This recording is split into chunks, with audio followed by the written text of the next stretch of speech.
오늘 은혜 받으신 말씀은 다니엘서 7장 25절. 우리가 다 함께 한번 읽겠습니다. 시작. 그가 지극히 높으신 이를 대적하려고 엄청난 말들을 하며 지극히 높으신 이의 성도들을 지치게 하고 또 때와 법을 바꾸려고 생각할 것이며 그들은 한 때와 두 때와 반 때까지 그의 손에 주어지리라. 아멘. 우리 모든 헤아린 인생들은 다 때를 살고 있습니다. 원래 하나님은 영원하신 분인데 우리의 인생은 죄로 인해서 영원히 살 수가 없죠. 그래서 늘 때, 시간, 이 때를 벗어나서 살 수가 없죠. 제가 며칠 전에 밤에 옥상에 올라가서 바람 좀 쐬느라고 올라가서 이렇게 운동도 좀 잠깐 하고 그래서 올라갔었는데 밤에 올라가니까 불빛만 보이죠. 불빛만. 도시에 불빛만 보이는데 그 중에서도 빨간 십자가들이 눈에 확 들어오더라고요. 그래서 그걸 보면서 무슨 생각이 드냐면 십자가에 빨간 십자가가 뭘 상징합니까? 예수님의 보혈을 상징하지 않습니까? 그래서 예수님의 피가 이 나라를 지키셨구나. 예수님의 피가 이 나라를 지켜주셨고 이 민족을 지켜주셨고 또 앞으로도 무엇이 이 나라를 지켜주겠습니까? 이 나라와 이 백성, 주의 백성들을 예수 그리스도의 피가 지켜주시는 거죠. 그런 생각이 스쳐가더라고요. 우리가 잘 알다시피 이제 원든 원치 않았던 이재명이 대통령이 됐죠. 이재명이 대통령이 됐는데 이재명이 대통령 되고 나니까 그래서 대통령 취임사에는 국민을 통합하고 모든 국민의 대통령이 되겠다고 말은 그렇게 하지만 모든 대통령들이 취임할 때는 그렇게 얘기합니다. 그런데 하루 만에 법을 벌써 바꾸고 있잖아요. 법을.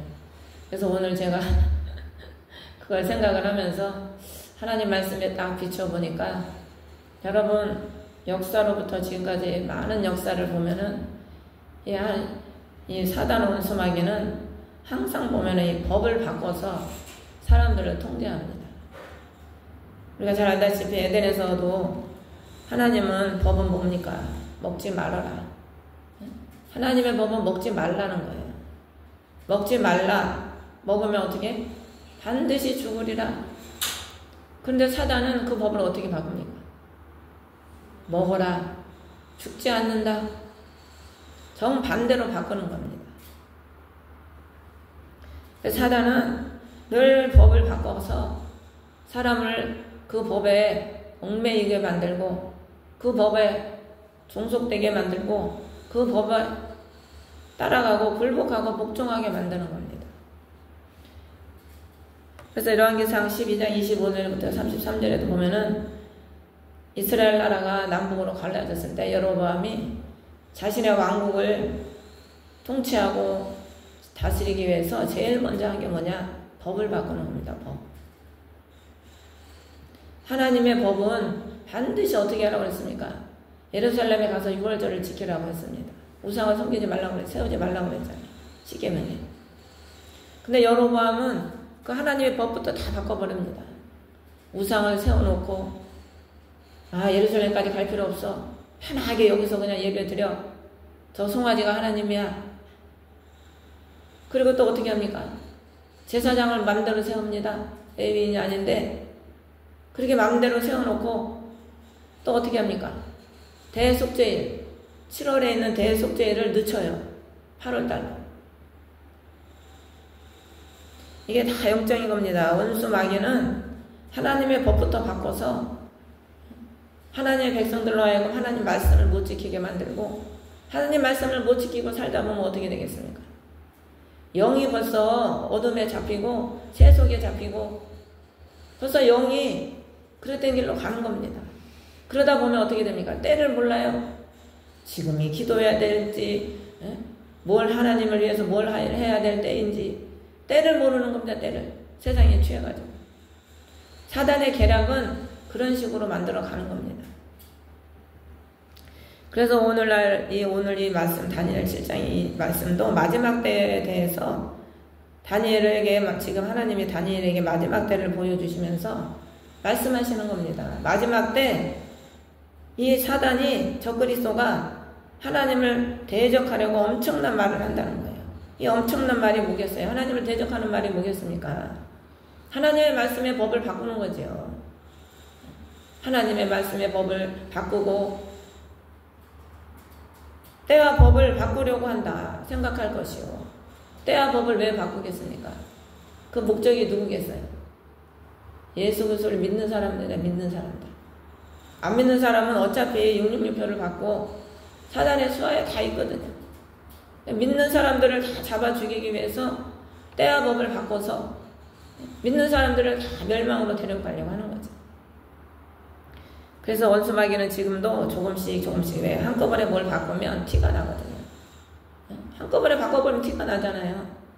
그러니까 알지 모르게 조금씩 바꿔버리는 겁니다. 국회의원 선거가 앞으로 3년이 더 있어야 되는데 뭐 일반 국민들이 관심이나 있습니까? 대통령 선거 안 하는 사람도 많잖아요. 먹고 살기 바빠서 관심 없는 사람들도 거의 한 3분의 1은 됩니다. 우리 국민들 중에. 관심이 없다 보니까 뭐 법을 바꾸는지 어쩌는지 그 관심이 없습니다. 그러다 보면은 야금 우리가 모르게 문재인 정부 때도 우리가 모르게 얼마나 많은 법을 바꿨습니까? 야금 법을 바꾸는 겁니다.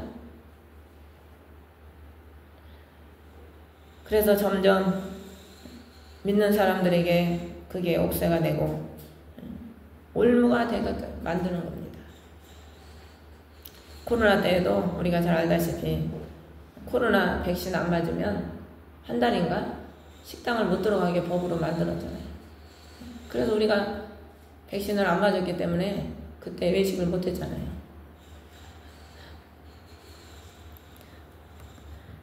그러니까 법이 정해지면 바꿀 수가 없는 거예요.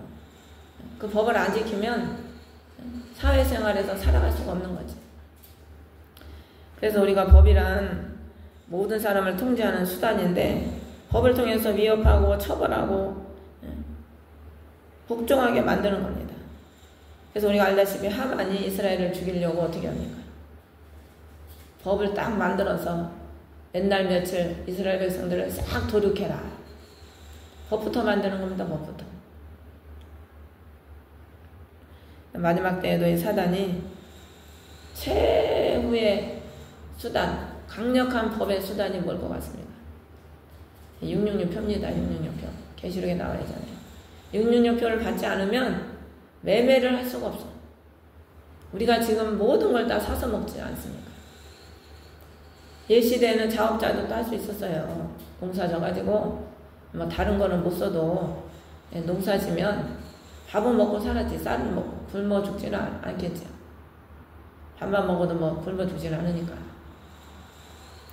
근데 지금 시대에는 모든 걸 다 우리가 돈으로 매매를 해야 살아갈 수가 있는 시대입니다. 근데 사단이 제일 연약한 부분을 다 틈타서 점령을 하는 겁니다. 법으로 만들어서. 그래서 우리가 마지막 때에 사단이 그 법을 통해서 하나님 백성들을 통제하고 온 세계를 다 지배하고 통제하는 그런 시대로 지금 우리가 가고 있는 겁니다. 그래서 이제 차별금지법을 막으려고 얼마나 많은 사람들이 노력합니까? 그 차별금지법이 시행이 되면 나가서 전도도 못합니다.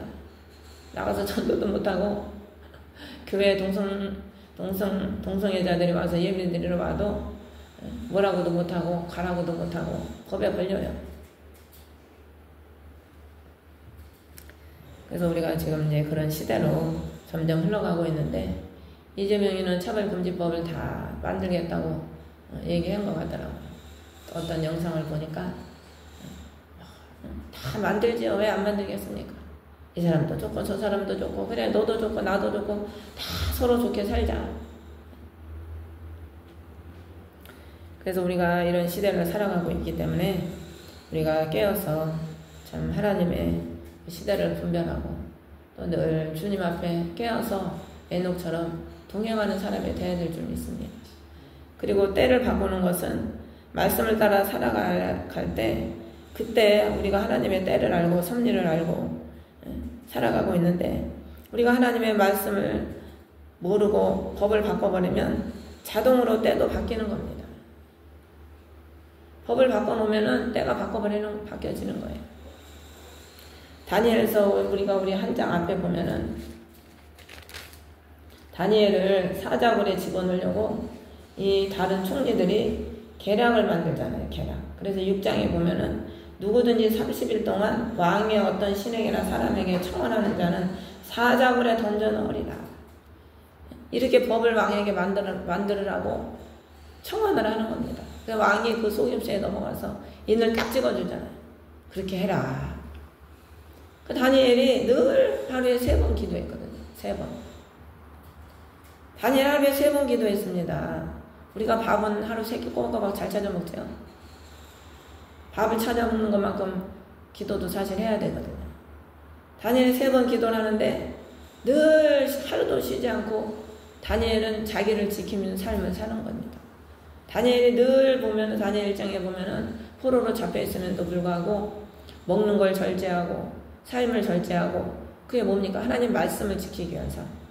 하나님 말씀을 지키기 위한 삶을 살면서 늘 기도한 거예요, 다니엘은. 그렇기 때문에 하나님이 다니엘에게 민첩한 마음과 지혜와 명철과 모략과 꿈을 해몽하는 지혜, 그런 능력을 주시고 총리로 그 종살이 하는 가운데서도 제일 높은 권세를 줘서 왕들은 몇 명이 죽어나가도 하나님이 다니엘을 사용하시지 않습니다. 30일에도 의미가 있어요. 30일에 한 달 아닙니까? 한 달. 한 달은 우리가 달을 하나님이 왜 주셨는지 아십니까? 달. 한 달 한 달 있잖아요. 이 달은 열매 맺으라고 주시는 거예요. 열매 맺으라고. 여러분 그 에스겔에 보면은 달마다 시냇가에 심은 나무가 달마다 열매를 맺는다고 하지 않았습니까? 우리가 농사를 지어보면요 그 달에 심지 않으면요 열매가 잘 안 됩니다. 그렇지 않아요? 뭐를 심으려면 5월달에 뭐를 심어야 돼요. 그래야 제때에 열매를 거둘 수가 있는 겁니다. 우리가 뭐 배추나 뭐 농사 짓는 분들 그때 그걸 심지 않으면 추수 때에 상품 가치가 없어요. 영적인 겁니다. 우리가요 한 달 기도 안 해봐요. 영적으로 다 깔아져 버려요. 완전히 사단한테 잡혀버린다니까. 한 달 기도 안 하면. 기도 몇십 년 한 사람도 한 달 기도 안 해보세요. 이게 뭐 긴가민가 해가지고 열매를 못 맺는 겁니다. 열매를. 사단은 그 술법을 너무 잘 알아요. 한 달 기도 쉬어. 그러면 아주 기도하는 습관이 쫙 사라지고 영적으로 쫙 깔아지고 그래서 때를 놓쳐버린 거예요. 때를 놓쳐버리는 거죠. 때를 놓쳐버리면 다시 회복할 수가 없어요. 물론 하나님이 은혜를 베푸셔서 또 회복할 수 영적으로도 열심히 나와서 기도하고 금식하고 하나님에서 살면 주님은 또 은혜로우신 하나님이시라 또 회복을 해주시죠. 근데 그 회복이 어렵다니까요. 사실 은혜 참 많이 받을 때는 모르지요. 근데 그 은혜 까먹어버리고 깔아져 버리면 그 회복하려면 쉽지가 않은 거예요. 그래서 그 회복을 하려고 노력하다 보면 안 되니까 그냥 이대로 살자. 그냥 이 수준대로 살자. 기도가 약해지고 하나님에 대한 열심이 약해지고 무릎이 약해지고 주님에 대한 사랑이 약해지고 그렇게 되는 겁니다. 그래서 마태복음 24장 45절에 보면 제때에 그들에게 양식을 나눠줄 자가 누군 신실하고 지혜로운 종이 누구냐. 제때에 양식을 나눠줄 신실하고 지혜로운 종이 누구냐는 겁니다. 여러분 신실하고 지혜로운 종이십니까? 주님 앞에 너는 내 신실하고 지혜로운 종이다 하고 인정받을 수 있으실 것 같아요? 신실하다는 게 뭡니까? 하나님 말씀대로 삶이 어떻든 간에 늘 변치 않는 게 신실한 겁니다. 하나님의 사랑은 우리에게 늘 신실하시잖아요. 우리는 근데 하나님에 대한 사랑이 신실하지가 못합니다. 말씀을 지키지 않아 그대로 지켰다 안 지켰다 했다 안 했다 내 기분대로 내 형편대로 그렇게 하나님 말씀을 따라 살아요. 뭐 내가 내 일이 있으면 하나님이는 뒷전이고 신실하지가 못한 거죠. 하나님 앞에 우리의 믿음과 신앙이. 그리고 지혜롭다는 거는 뭡니까? 때를 안다는 겁니다. 때. 지혜로운 거는. 우리가 예수를 믿으면 지혜로워야 돼요. 지혜로워야 돼. 그래서 예수님 뭐라고 합니까? 세상 사람들이 오히려 더 지혜롭다는 거예요. 예수님 믿는 사람보다. 그래서 우리는 하나님 말씀을 신실하게 지키고 그 말씀을 따라 살면서 지혜로워야 된다는 거예요. 뱀처럼 지혜로운 거예요. 뱀처럼. 뱀은 늘 허물을 벗습니다. 허물. 제가 TV에서 뱀이 허물 벗는 거 보니까 참 신기하더라고요. 예수 믿는 사람들도 늘 지혜로워야 돼요. 말도 지혜롭게 해야 되고, 하나님의 일도 지혜롭게 해야 되고, 사람을 대할 때도 지혜롭게 대해야 되고.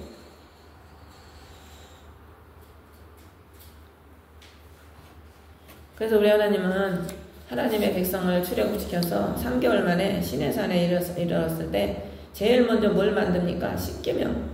십계명을 만들 하나님이 제정하셔서 돌판에 새겨주시잖아요. 그 십계명에 따라 너희가 신실하게 살아라. 그래야 너의 삶, 너의 때 보존될 것이다. 그리고 또 하나님은 모세를 통해서 시내산에서 민법을 주시고 여러 절기에 대해서 말씀을 하시죠. 그 절기가 바로 신앙의 성장을 의미하는 겁니다. 말씀대로 살아가면 신앙은 반드시 성장이 있습니다. 그게 열매입니다. 그런데 늘 하나님의 그 말씀을 따라 살지 못하니까 어떻게 돼요? 죄의 법에 매여가지고 종노릇하게 되는 겁니다. 죄의 법에. 먹을 거 마실 거 염려하게 되고 유혹에 넘어가게 되고 늘 죄의 법에 매여서 거기에 종노릇하게 되는 거죠.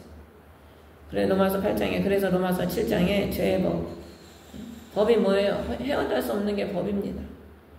성령의 충만을 받지 못하면 늘 그 죄의 법이 내 안에서 작동을 해. 내가 하기 싫은데도 죄의 법이 계속 작동을 하고 있다니까요.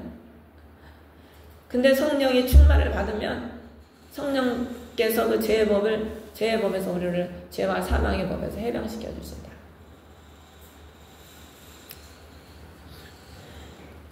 그래서 우리가 이 마태복음 24장에는 보면은 예수님이 마지막 때에 대해서 우리에게 말씀을 해주고 있는 겁니다. 마지막 때에 이 미련한 종은 24장 48장 50절에서 내 주인이 오는 것을 늦추시는구나. 자기 스스로 예수님이 안 오시네. 예수님이 빨리 안 오시는구만. 그러면서 종을 때리고 술 취한 자들과 함께 먹고 마시기를 시작한다는 거예요.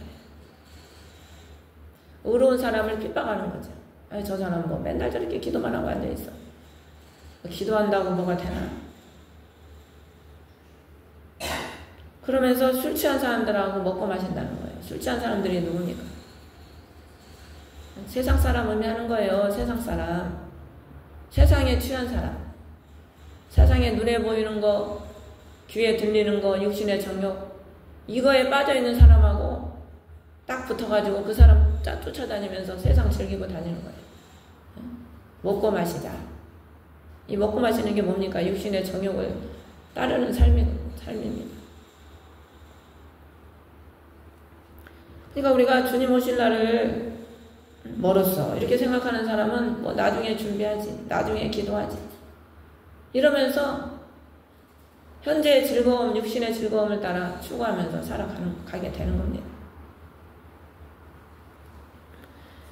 그래서 마태복음 24장 40절에서 41절에 두 사람이 함께 들에 있다가 한 사람이 들림받고 두 사람이 함께 맷돌 갈다가 한 여자가 올라간다고 그랬죠.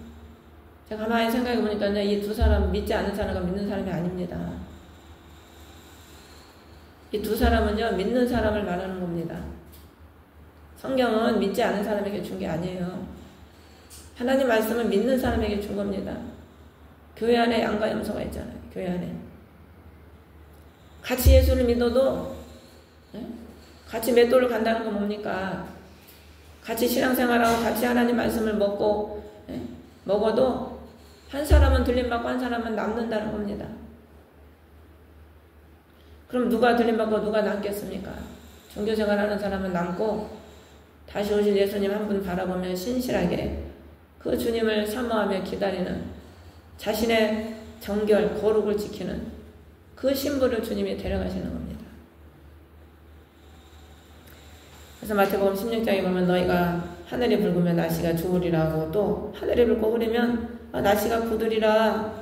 이 위선자들아, 능히 하늘을 분별하면서 시대의 표정을 너희는 알지 못하느냐. 우리가 아침에 일어나면 날씨부터 보잖아요. 그렇죠? 우리가 아침에 일어나면 눈 뜨면 창문부터 보지 않습니까?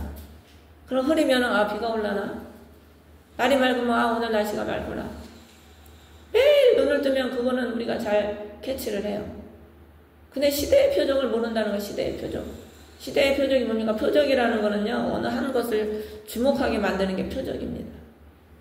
표적이란 뜻이. 그럼 뭘 주목하라는 겁니까? 예수 그리스도를 주목하라는 거예요, 표적은. 출애굽 당시에 표적을 행했어요, 모세가. 그 표적이 뭐냐? 예수 그리스도입니다, 예수 그리스도. 그러니까 우리가 시대를 보면서 예수 그리스도가 오시는 것을 우리가 캐치를 하고 살아야 되는데, 육신의 표적은 잘 보면서 시대의 표적을 우리가 모른다는 겁니다. 예수님이 그걸 지적하시는 거예요. 그래서 우리 마태복음 24장 42절에 우리가 마태복음 24장 42절을 다 한번 찾아보십시오. 마태복음 24장 42절부터 44절까지 보면은 예수님께서 마태복음 24장 42절 그러므로 깨어있으라. 어느 시각에 너희 주가 올지 너희가 알지 못하느니라. 43절에도 깨어있어 자기 집이 뚫리지 않게 하였으니라. 44절에 준비하고 있으라. 너희가 생각하지 않은 시각에 사람의 아들이 오느니라. 예수님이 우리가 마지막 때에 깨어있고 준비해야 될 이유에 대해서 지금 42절부터 44절까지 말씀을 해주시고 있는데, 깨어있어야 될 이유가 뭐냐? 첫째가 42절에 어느 시각에 주님이 오실지 우리는 모른다는 거예요. 천사도 모르고 오직 누구만 아십니까? 아버지만 아시, 아버지만. 그래서 우리가 깨어있어야 된다는 거예요. 왜? 그 시각을 모르니까. 알면 실컷 놀다가 한 1시간 전에 준비하면 얼마나 좋겠어요. 그쵸? 그 시각 알면은 그냥 실컷 놀다가 내 맘대로 살다가 그 예수님 죽으실 때 그 구원받은 강도처럼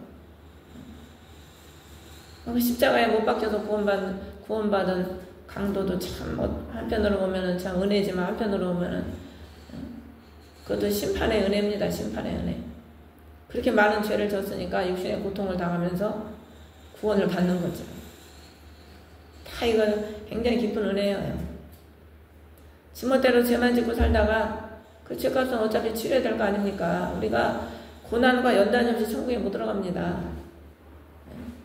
그러니까 그 십자가에서 강도는 마지막 그 극한 고통을 당하면서 구원받은 거예요. 어떻게 고난 없이 천국을 들어가려고 하나? 우리는 고난 없이 천국에 들어가려고 하죠. 실컷 놀다가 그렇게 구원받으면 너무 좋겠죠. 근데 하나님의 법이 그게 아닌 거예요. 하나님의 법이. 그래서 깨어있어야 될 이유가 바로 첫 번째가 어느 시각에 주님이 오실지 모른다. 그렇기 때문에 우리는 늘 깨어있어야 된다는, 깨어있어. 첫 번째 이유가. 도둑이 어느 시점에 올 줄 알았으면 깨어있어서 철저하게 준비했겠지요. 우리가 이제 좀 있으면 장마철이 오는데 비가 어느 때 얼마큼 올 줄 알면 그 비 때문에 무너지고 집을 잃고 할 이유가 있겠습니까? 어느 때 얼마만한 비가 올지 모르니까 잠기고 무너지고 그렇게 되는 겁니다. 그래서 우리가 준비하기 위해서는 날마다 세상의 문을 닫고 노아의 방주의 문이 하나잖아요. 노아의 방주의 문은 하나입니다. 주님만 모시고 창문은 위로 하나만 나 있어. 위로 창문이. 우리 창문이 다 옆으로 나 있잖아요. 노아의 방주는 창문이 옆으로 나 있는 게 아니라 위로 나 있다니까. 위로. 그냥 세상을 보지 말고 주님만 바라봐야 되는 거예요. 주님을. 그 다음에 44절에 깨어있어야 되는 이유가 생각지 않은 때에 준비를 하기 위해서예요. 준비. 여러분 깨어있지 않으면 준비가 안 됩니다. 깨어있지 않은 사람이 어떻게 준비를 하겠습니까? 노아가 늘 하나님 말씀대로 당대의 의인이라 하나님 말씀을 따라 신실하게 살았기 때문에 세상을 본받지 않고 늘 그게 뭐입니까? 깨어있다는 거죠. 깨어있다는 거. 그렇게 살았기 때문에 하나님이 노아에게 환난을 미리 말씀해 주시고 방주를 예비할 수 있게 해주신 겁니다. 아브라함도 늘 하나님과 깨어있으니까 하나님이 어떻게 해요? 소돔과 고모라의 멸망을 미리 알려주시잖아요. 깨어있는 사람이 준비를 할 수 있는 겁니다. 시험 날짜를 알았으면 어떻게 해야 됩니까? 시험 공부를 열심히 해야죠. 시험 날짜를 알았으면 시험 공부를 열심히 해야 시험에 합격을 한 거 아닙니까? 아니 시험 날짜가 있는데 공부 안 하고 자기를 믿고 있다가 그게 시험에 합격이 되겠어요? 나중에 한꺼번에 하지. 우리 신앙을 한꺼번에 뭐가 확 잘하는 게 아닙니다. 하나님 만나도 사실 어느 부분은 변화가 되지만 한꺼번에 확 변화가 되는 게 아니에요. 신앙은. 그래서 예수님의 12 제자가 유대인이잖아요. 다. 예수님을 만나고 체험하고 예수 죽으신가 부활까지 다 체험했어. 근데 그들의 인식인데 아직까지 깨지지 않는 인식이 남아있어요. 그게 뭐겠어요? 아니 예수님을 직접 따라다니고 예수님을 만났고 부활을 예수님을 만났는데도 자기의 깨지 않는 그 틀이 있다니까. 깨지 못한 틀이 성경에 나오잖아요. 그게 뭔지. 이방인을 접촉을 안 하려고 그래. 고넬료한테 가서 전도해라 그러니까 뭐라 그럽니까? 아 나는 그 부정한 백성들하고 같이 먹지 않습니다. 하나님. 우리 사람이 관념이요 이렇게 깨지기가 어려운 겁니다. 그렇게 막 기사와 이적을 체험하고 뭘 많이 봤다 들었다 해도요 자기 그걸 못 깨요. 틀을. 나이 먹을수록 더 안 깨져. 그게 굳어가지고. 절대 누구 말 안 듣죠. 하나님 말도 안 들어요. 하나님 말씀도. 자기 고집 아집 틀을 안 깨는 거죠. 그래서 우리가 깨어있지 않으면 준비가 안 됩니다. 준비가 하루아침에 되는 게 아닙니다. 노아가 방주를 몇 년 동안 지었습니까? 100년 지었어요. 100년. 그만큼 우리 안에 죄들이 수두룩하고 우리의 아재 고집, 신념, 우리의 틀 이런 것들이 한 번에 깨지지가 않는 거예요. 조금씩 하나님이 깨 가시는 거죠. 그래서 사도 바울의 서신을 보면은 사도 바울의 신앙의 성장이 그 서신에 다 나와 있습니다. 사도 바울이 서신을 보면 처음에는 갈라디아서 뭐 고린도전 후서 이게 이제 순서고 맨 마지막이 디모데전 후서인데 처음에는 자기의 사도성을 얼마나 강조하는지 몰라요. 자기 사도성, 자기가 하나님께 택함받은 종이다. 자기를 드러내죠. 그런데 후에 가면 갈수록 마지막에는 나는 죄인 중에 개수로다. 자기를 드러내지 않는 거죠. 그래서 하나님은 우리가 삶의 신앙은 무슨 삶이냐? 준비하는 삶입니다. 신앙. 예수님 다시 맞을 준비. 예수님 앞에 설 준비. 예수님 앞에 섰을 때 칭찬받을 준비. 그리고 우리가 영원히 살 곳이 어딥니까? 우리의 본향 천국 아닙니까? 그러면 천국 가서 우리가 살 집이 있어야 되지 않겠어요? 여러분 간증 다 알다시피 현신의 권사님이 그렇게 많이 병을 치료하고 했는데 천국 가니까 자기 집이 없더라잖아요. 그 재산을 다 팔아가지고 하나님의 일에 다 썼다고 그래요. 그 살아있는 동안 모든 자기 인생을 다 하나님께 바치고 물질을 다 하나님께 바치고 우리가 신앙생활은 준비하는 거거든요. 주님 맞을 준비. 그리고 영원한 천국에서 우리가 영생복락 상급을 누리면서 살 준비. 그러니까 여러분들이 기름등불 준비하고 성령 충만 받고 여러분들이 삶에서 하나님이 주시는 물질을 주님 앞에 드림으로 인해서 그 물질이 바로 하나 천국 가서 내가 집이 되고 그 하나님께 드린 것만큼 수고한 만큼 보상을 주신다고 성경은 곳곳에 다 말씀하셨잖아요. 계시록에 너희가 행한 대로 각각 보상을 받으리라. 다 여러분이 하나님 앞에 얼마만큼 했느냐에 따라서 영광의 면류관 받고 천국에서 영광을 누리면서 영원한 영광을 누리며 살게 되는 겁니다. 따라서 저 여러분들이 이 땅에 살아가는 동안에 때를 우리가 잘 분별하고 하나님 말씀을 잘 신실하게 우리가 믿고 그 말씀 가운데 우리가 신실하게 살아가면서 해야 될 행동, 취해야 될 제스처, 목표로 삼아야 될 것들, 무엇을 위해 일해야 되고 무엇을 위해 힘써야 되고 무엇을 하면서 살아야 되냐, 하늘에서 보상받기 위해서, 주님 앞에 갔을 때 상급을 받기 위해서 그 삶을 사는 것이 우리의 본분입니다. 본분. 그래서 예수님이 그 달란트를 각자 다 달란트대로 여러분 사명대로 하나님이 여러분에게 다 직분을 주셨습니다. 다 직분을 주셨어요. 교회에 직분이 다 있지 않습니까? 목사의 직분, 권사의 직분, 집사의 직분. 직분을 왜 줬습니까? 그 직분에 합당한 걸맞는 믿음의 신실한 사람이 돼서 교회를 위해서 봉사하고 하나님 나라와 교회를 위해서 봉사하라고 그 직분 준 거죠. 이 교회가 뭡니까? 주님의 몸된 전 아닙니까? 몸된 전. 교회를 내 몸처럼 더 사랑해야 돼요, 사실. 내 집보다 교회를 더 아끼고 사랑해야 됩니다. 그래서 교회가 보이는, 여러분 한 사람도 교회고, 이 성전도 또 보이는 성전도 교회지요. 그래서 우리는 성도 간에 서로 상대를 존중하고 인정해주고 사랑해주고, 그게 뭐겠습니까? 지체잖아요, 지체. 지체이기 때문에 서로 교회를 사랑하는 겁니다. 또 보이는 교회도 여러분들이 교회가 없으면 어디서 예배드리고 어디서 기도하겠어요? 보이는 성전에 교회가 없으면 내 집은 만민이 기도하는 집이라고 하지 않았습니까? 어디서 예배드리고 어디서 기도하겠습니까? 그래서 이 보이는 교회도 굉장히 중요한 겁니다. 그렇기 때문에 여러분들이 교회를 위해서도 헌신하고 봉사하며 사는 삶을 살아야 됩니다. 교회를 아끼고, 그래서 저는 교회에 있으면 늘 교회를 닦고 쓸고 관리하면서 있는 거예요. 관리하고.